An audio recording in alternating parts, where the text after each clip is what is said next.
ನಮಸ್ತೆ friends, welcome to ಬುಜ್ಜಿ recipes. ಇವತ್ತಿನ ನಮ್ಮ ರೆಸಿಪಿ ರಸ್ಕ್ ಹಲ್ವಾ. ತುಂಬ ಚೆನ್ನಾಗಿರುತ್ತೆ. ಮನೇಲಿ ಒಂದ್ಸರಿ ಟ್ರೈ ಮಾಡಿ, ಮಸ್ಟ್ ಟ್ರೈ ಅಂತಲೇ ಹೇಳ್ಬೋದು. ತುಂಬ ಸ್ವೀಟಾಗಿರುತ್ತೆ, ತಿನ್ನೋಕ್ಕಂತೂ ತುಂಬ ಚೆನ್ನಾಗಿರುತ್ತೆ. ಬನ್ನಿ ಹೇಗೆ ಮಾಡೋದು ಅಂತ ಪ್ರೋಸೆಸ್ ನೋಡ್ಕೊಬರೋಣ. ರಸ್ಕ್ ಹಲ್ವಾನ ಜಸ್ಟ್ 4 ಐಟಮ್ಸಲ್ಲಿ ಮಾಡ್ಬೋದು. ಒಂದು ಸ್ವಲ್ಪ ಗೋಡಂಬಿ, ಒಂದು ಸ್ವಲ್ಪ ದ್ರಾಕ್ಷಿ, 1 ಕಪ್ ಶುಗರು, ಒಂದು 10 ರಿಂದ 12 ರಸ್ಕ್ನ ಪುಡಿ ಮಾಡಿ ಇಟ್ಕೊಂಡಿದ್ದೀನಿ ನಾನು. ಒಂದು ಕಡಾಯಲ್ಲಿ 1 ಸ್ಪೂನ್ ತುಪ್ಪ ಹಾಕಿ ಅದರಲ್ಲಿ ದ್ರಾಕ್ಷಿನ ಹಾಕಿ ಫ್ರೈ ಮಾಡಬೇಕು. ಫ್ರೈ ಮಾಡಿಬಿಟ್ಟು ಚೆನ್ನಾಗಿ ಫ್ರೈ ಆಗಿದ್ಮೇಲೆ ಅದನ್ನು ಒಂದು ಬೌಲ್ಗೆ ತೆಗೆದಿಟ್ಕೊಳ್ತಾ ಇದ್ದೀನಿ. ಮತ್ತು ಅದೇ ಕಡಾಯಲ್ಲಿ ಇನ್ನೂ ಸ್ವಲ್ಪ ತುಪ್ಪ ಇದೆಯಲ್ಲ, ಅದಕ್ಕೇ ಗೋಡಂಬಿನ ಹಾಕಿ ಅದನ್ನು ಕೂಡ ಫ್ರೈ ಮಾಡಿ ಇಟ್ಕೋತೀನಿ. ಚೆನ್ನಾಗಿ ಫ್ರೈ ಆಗಬೇಕು, ಅದು ಸೀದೋಗಬಾರ್ದು, ಅಂದರೆ ಫುಲ್ ಬ್ಲ್ಯಾಕ್ ಆಗಬಾರ್ದು.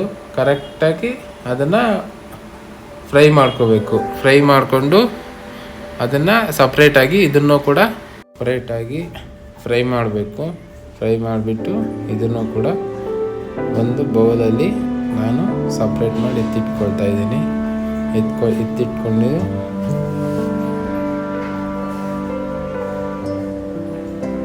ಆಮೇಲೆ ಅದೇ ಕಡಾಯಿಗೆ 1.5 ಕಪ್ಪಷ್ಟು ವಾಟ್ರನ್ನ ಆ್ಯಡ್ ಮಾಡ್ತಾ ಇದ್ದೀನಿ.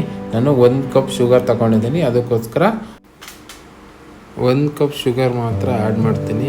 ಯಾಕೆಂದರೆ ರಸ್ಕ್ ಆಲ್ರೆಡಿ ಸ್ವೀಟಾಗಿರುತ್ತೆ. ಈಗ 1 ಕಪ್ ಶುಗರ್ನ ಆ್ಯಡ್ ಮಾಡಿದ್ದೀವಿ. ಆ್ಯಡ್ ಮಾಡಿಬಿಟ್ಟು ಚೆನ್ನಾಗಿ ಮಿಕ್ಸ್ ಮಾಡಬೇಕು.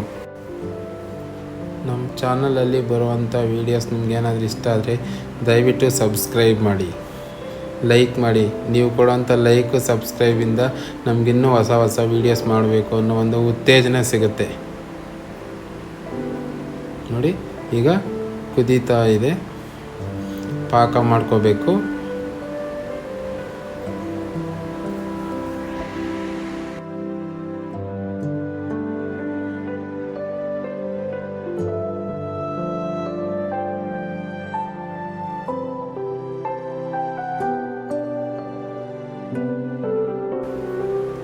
ಈಗ ಚೆನ್ನಾಗಿ ಕುದೀತಾ ಇದೆ. 3 ಏಲಕ್ಕಿನ ಪುಡಿ ಮಾಡಿ ನಾನು ಈ ಪಾಕಕ್ಕೆ ಆ್ಯಡ್ ಮಾಡ್ತೀನಿ. ಆ್ಯಡ್ ಮಾಡಿಬಿಟ್ಟು ಚೆನ್ನಾಗಿ ಇದನ್ನು ಮಿಕ್ಸ್ ಮಾಡಬೇಕು. ಮಿಕ್ಸ್ ಮಾಡಿಬಿಟ್ಟು ಒಂದು ಹದ ಬರಬೇಕು, ಪಾಕ ಅನ್ನೋದು ಹದ ಬರಬೇಕು. ಒಂದು ಕರೆಕ್ಟಾಗಿ ಪಾಕ ಹದ ಬರೋವರೆಗೂ ಅದನ್ನು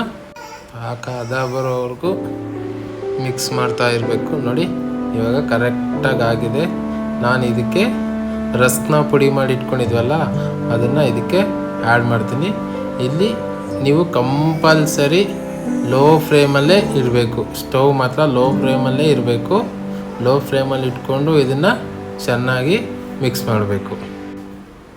ತಳ ಹಿಡಿಬಾರ್ದು, ಆ ಥರ ನೋಡಿಕೊಂಡು ಮಿಕ್ಸ್ ಮಾಡಬೇಕು. ಇವಾಗ ನಾವು ಆವಾಗಲೇ ಡ್ರೈ ಫ್ರೂಟ್ಸ್ನ ಫ್ರೈ ಮಾಡಿ ಇಟ್ಕೊಂಡಿದ್ವಲ್ಲ, ಅದನ್ನು ಈಗ ಆ್ಯಡ್ ಮಾಡ್ತೀನಿ. ಆ್ಯಡ್ ಮಾಡಿಬಿಟ್ಟು ಚೆನ್ನಾಗಿ ಇದನ್ನು ಮಿಕ್ಸ್ ಮಾಡೋಣ. ನೋಡಿ, ರೆಡಿ ಆಯಿತು. ಇಷ್ಟೇ, ತುಂಬ ಸಿಂಪಲ್ ರೆಸಿಪಿ, ತುಂಬ ಈಸಿಯಾಗಿ ಮನೇಲಿ ಮಾಡ್ಕೋಬೋದು. ಬನ್ನಿ ಸರ್ವ್ ಮಾಡೋಣ. ನೋಡಿ, ಇಷ್ಟು ಚೆನ್ನಾಗಿ ಬಂದಿದೆ.